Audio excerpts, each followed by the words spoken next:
ಇವತ್ತಿನ ಪಾರ್ಟಿ ರೌಂಡ್ಸ್ನ ಮೊದಲ ಸುದ್ದಿ ಬಿಜೆಪಿಗೆ ಸಂಬಂಧಿಸಿದೆ. ಮೊನ್ನೆ 7ನೇ ತಾರೀಕು ಒಂದು ಕಡೆ ಮುಖ್ಯಮಂತ್ರಿ ಸಿದ್ದರಾಮಯ್ಯ ಅವರು ಬಜೆಟ್ ಭಾಷಣವನ್ನು ಓದ್ತಾ ಇದ್ರೆ, ಇನ್ನೊಂದು ಕಡೆ ಕೇಂದ್ರ ಗೃಹ ಸಚಿವ ಅಮಿತ್ ಶಾ ಬೆಂಗಳೂರಿಗೆ ಬಂದಿಳಿದ್ರು. ಬೆಂಗಳೂರಿನಲ್ಲಿ ಮಹದೇವಪುರದಲ್ಲಿ ಉಡುಪಿ ಮಠದವರು ಹೊಸದಾಗಿ ನಿರ್ಮಿಸಿರುವ ಸೇವಾಶ್ರಮ ಮತ್ತು ಆಸ್ಪತ್ರೆಯ ಲೋಕಾರ್ಪಣೆ ಕಾರ್ಯಕ್ರಮದಲ್ಲಿ ಭಾಗಿಯಾದರು. ಆ ಕಾರ್ಯಕ್ರಮದ ಬಗೆಗೆ ಇರುವಂತಹ ಒಂದು ಪೊಲಿಟಿಕಲ್ ಇಂಟ್ರೆಸ್ಟ್ ಏನಂದ್ರೆ, ಕಾರ್ಯಕ್ರಮದಲ್ಲಿ ಮಾಜಿ ಮುಖ್ಯಮಂತ್ರಿ ಯಡಿಯೂರಪ್ಪನವರು ಮತ್ತು ಅವರ ಸುಪುತ್ರ ವಿಜಯೇಂದ್ರ ಗೆಸ್ಟ್ ಆಗಿದ್ರು. ಜೊತೆಗೆ ಅರವಿಂದ್ ಲಿಂಬಾವಳಿ ಕೂಡ ಅತಿಥಿಯಾಗಿದ್ರು. ಆಸ್ಪತ್ರೆ ಮತ್ತು ಸೇವಾಶ್ರಮದ ಲೋಕಾರ್ಪಣೆ ಮಾಡಿದ್ದು ಅಮಿತ್ ಶಾ. ಆ ಕಾರ್ಯಕ್ರಮದ ಬಗ್ಗೆ ಪೊಲಿಟಿಕಲಿ ಇಂಟ್ರೆಸ್ಟಿಂಗ್ ಆದಂಥ ಒಂದು ವಿದ್ಯಮಾನ ನಡೀತು. ವೇದಿಕೆಯ ಮೇಲೆ ಅರವಿಂದ್ ಲಿಂಬಾವಳಿ ಅವರು ಅಮಿತ್ ಶಾ ಅವರಿಗೆ ಒಂದು ಚೀಟಿ ಕೊಟ್ಟಿದ್ರು. ಚೀಟಿ ಅಲ್ಲ, ಅದು ಪತ್ರ, 4 ಪುಟಗಳ ಪತ್ರ. ಅದನ್ನ ಹೊರತುಪಡಿಸಿ ಇನ್ನೇನಾಯ್ತು ಅನ್ನುವುದೇ ಈ ವರದಿಯ ಮಹಾ ಎಕ್ಸ್ಕ್ಲೂಸಿವ್. ಜನ ಮತ್ತು ಮಾಧ್ಯಮದವರು ನೋಡ್ತಿದ್ದಾಗ ಮಾಜಿ ಸಚಿವ ಅರವಿಂದ ಲಿಂಬಾವಳಿಯವರು ಯಡಿಯೂರಪ್ಪನವರು ಭಾಷಣ ಮಾಡುವುದಕ್ಕೆ ಅಂತ ಎದ್ದು ತಮ್ಮ ಕುರ್ಚಿಯಿಂದ ವೇದಿಕೆಗೆ ಹೋದಾಗ, ಡಯಾಸ್ ಕಡೆಗೆ ಹೋದಾಗ, ಆ ಕುರ್ಚಿಯ ಮೇಲೆ ಬಂದು ಕುಳಿತ ಅರವಿಂದ ಲಿಂಬಾವಳಿಯವರು ಅಮಿತ್ ಶಾ ಅವರನ್ನ ಮಾತಾಡಿಸೋದಕ್ಕೆ ಪ್ರಯತ್ನ ಪಟ್ಟರು. ಆ ನಂತರ ಹಾಳೆಯೊಂದನ್ನು ಅವರ ಕೈ ಕೊಟ್ಟರು. ಅದು ಜನರ ಕಣ್ಣಿಗೆ ಕಾಣುವಂತೆ ನಡೆದದ್ದು. ಯಾರಿಗೂ ಕಾಣದಂತೆ ಏನಾಯ್ತು?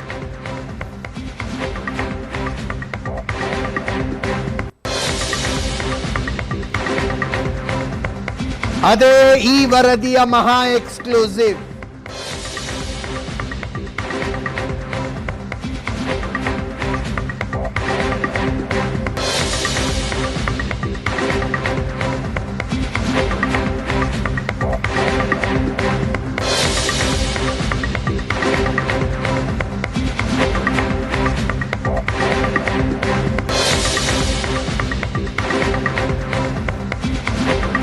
ಕಾರ್ಯಕ್ರಮದ ವೇದಿಕೆಯ ಮೇಲೆ ಅಮಿತ್ ಶಾ ಅವರ ಎಡಗಡೆ ಯಡಿಯೂರಪ್ಪನವರು ಕೂತಿದ್ರು. ಯಡಿಯೂರಪ್ಪನವರ ಎಡಗಡೆಗೆ ಅರವಿಂದ ಲಿಂಬಾವಳಿ ಇದ್ರು. ಅರವಿಂದ ಲಿಂಬಾವಳಿ ಮತ್ತು BS ಯಡಿಯೂರಪ್ಪನವರು ಅಕ್ಕಪಕ್ಕ ಇದ್ರು. ಮಾತಿಲ್ಲ, ಕಥೆ ಇಲ್ಲ. ಅಮಿತ್ ಶಾ ಅವರ ಬಲಗಡೆ ಪೇಜಾವರ ಶ್ರೀಗಳಿದ್ರು. ಅವರ ಬಲಗಡೆಗೆ ವಿಜಯೇಂದ್ರ ಇದ್ರು.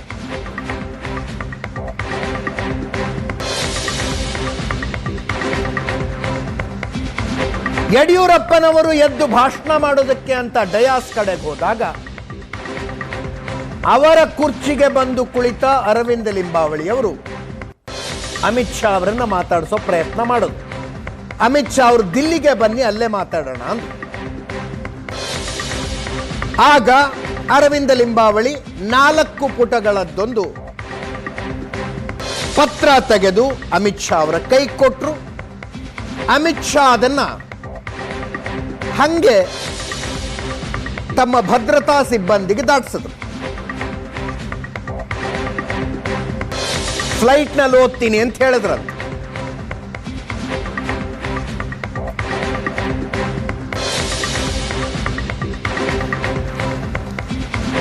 ಇದನ್ನ ಹೊರತುಪಡಿಸಿ ಏನಾಯ್ತು ಮೊನ್ನೆ 7ನೇ ತಾರೀಕು? ಅದೇ ಇವತ್ತಿನ ಎಕ್ಸ್ಕ್ಲೂಸಿವ್ ವರದಿ. ಪಾರ್ಟಿ ರೌಂಡ್ನ ಎಕ್ಸ್ಕ್ಲೂಸಿವ್ ಅದೇ. ನೋಡ್ತಾ ಇದ್ದೀರಿ ದೃಶ್ಯಗಳಲ್ಲಿ. ಅಮಿತ್ ಶಾ ಅವರ ಎಡಗಡೆ ಯಡಿಯೂರಪ್ಪನವರು, ಯಡಿಯೂರಪ್ಪನವರ ಎಡಗಡೆ ಅರವಿಂದ ಲಿಂಬಾವಳಿ. ಅಮಿತ್ ಶಾ ಅವರ ಬಲಗಡೆ ಶ್ರೀಗಳಿದ್ದಾರೆ. ಅವರ ಬಲಗಡೆ ಈ ಕಡೆ ವಿಜಯೇಂದ್ರರಿದ್ರು.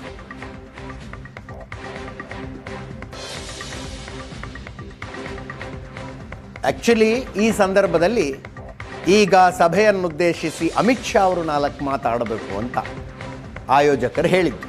ಆದರೆ ಅಮಿತ್ ಶಾ ಅವ್ರಿಗೆ ಗೊತ್ತಿತ್ತು ಯಡಿಯೂರಪ್ಪನವರು ಭಾಷಣಕ್ಕೆ ತಯಾರಿ ಮಾಡ್ಕೊಂಡಿದ್ದಾರೆ ಅಂತ. ತಮ್ಮ ಹೆಸರು ಹೇಳಿದ್ರು ಕೂಡ ಅಮಿತ್ ಶಾ ಅವರು ಯಡಿಯೂರಪ್ಪನವರಿಗೆ ಹೋಗಿ ನೀವು ಮಾತಾಡಿ ಬನ್ನಿ ಅಂದರು. ಯಡಿಯೂರಪ್ಪನವ್ರು ಎದ್ದು ಮಾತಾಡೋದಕ್ಕೆ ಅಂತ ಹೋದರು. ಹೋದ ಮೇಲೆ ಅವರು ಕುರ್ಚಿಗೆ ಪಕ್ಕದ ಚೇರಿಗೆ ಸರಿದ್ರು. ಯಾರು? ಅರವಿಂದ ಲಿಂಬಾವಳಿ. ಯಡಿಯೂರಪ್ಪನವ್ರ ಚೇರಿಗೆ ಬಂದು ಕೂತ್ಕೊಂಡು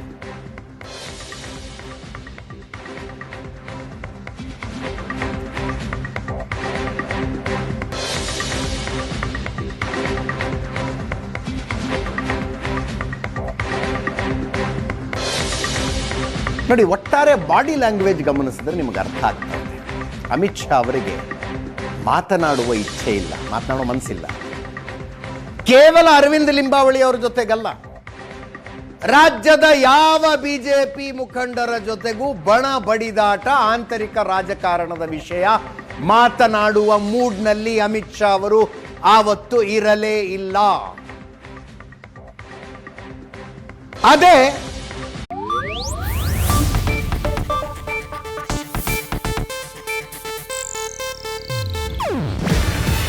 ಇದು ಏಷ್ಯಾನೆಟ್ ನ್ಯೂಸ್ ನೆಟ್ವರ್ಕ್ ಪ್ರಸ್ತುತಿ. ನೀವು ನೋಡ್ತಿದ್ದೀರಾ ಏಷ್ಯಾನೆಟ್ ಸುವರ್ಣ ನ್ಯೂಸ್.